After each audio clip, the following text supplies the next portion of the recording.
Knowing that we must do the best with what we have where we are, the ministry has developed a number of strategies tailored to bring about improvements. We have so far purchased $817 million worth of textbooks, which will be distributed starting in August.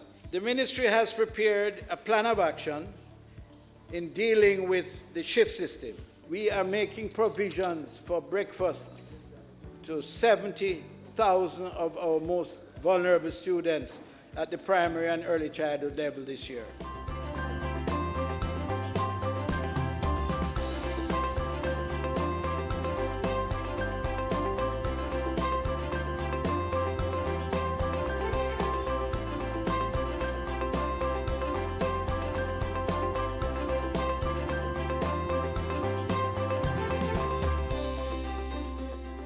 For the upcoming school year, students in grades 1 to 13 will benefit from $817 million worth of textbooks, electronic aids, and other supplies. The inventory taken of books that were stored in storerooms across the country have been identified and reallocated so that it reduces the demand for books that we have had to buy. Plans are also in place to feed 70,000 vulnerable students under government's breakfast feeding program. The minister with oversight says Nutrition Products Limited has put forward a plan to meet the demand. The Westmoreland plant, as I mentioned here a short while ago, will be reopened, and they will be preparing fruit juices and package the distribution of local foods for distribution throughout the area. And this venture alone, this decision will save some 200 jobs.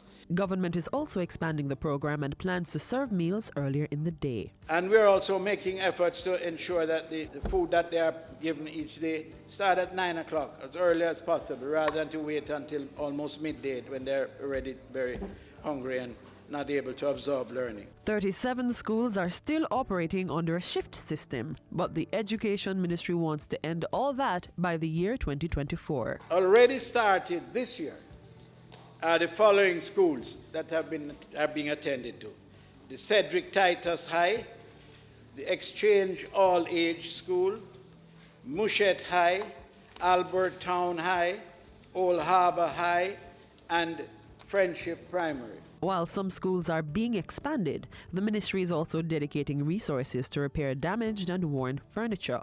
Repairs to Furniture pilot program initiatives last year for the repair of damaged and worn furniture saw the selection of 2 schools from each parish that have a work room and metal work department.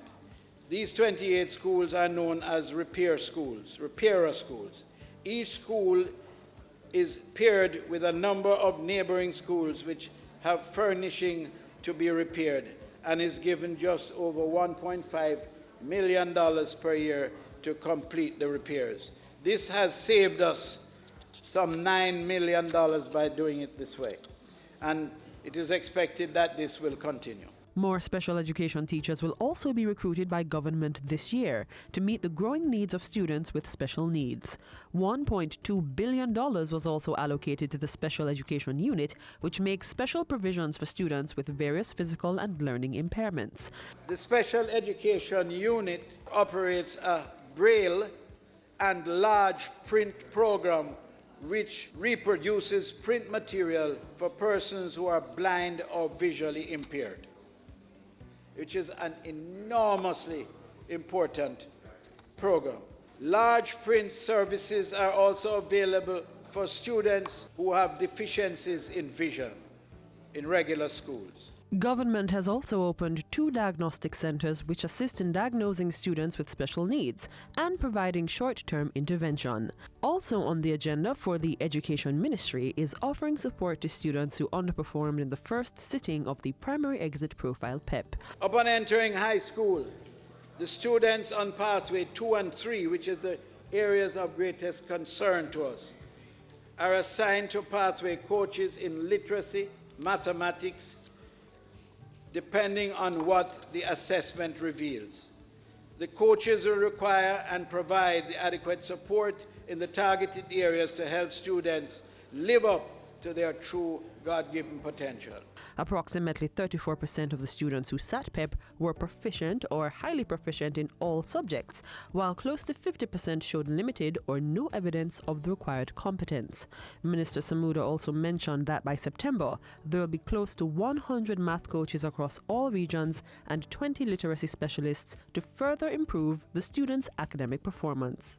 We are confident that PEP is in a much better position now to assess and get an indication of the students' ability, and its reporting structure has given us more, and it has given us more detailed information which we will be using to create the intervention strategies necessary to assist.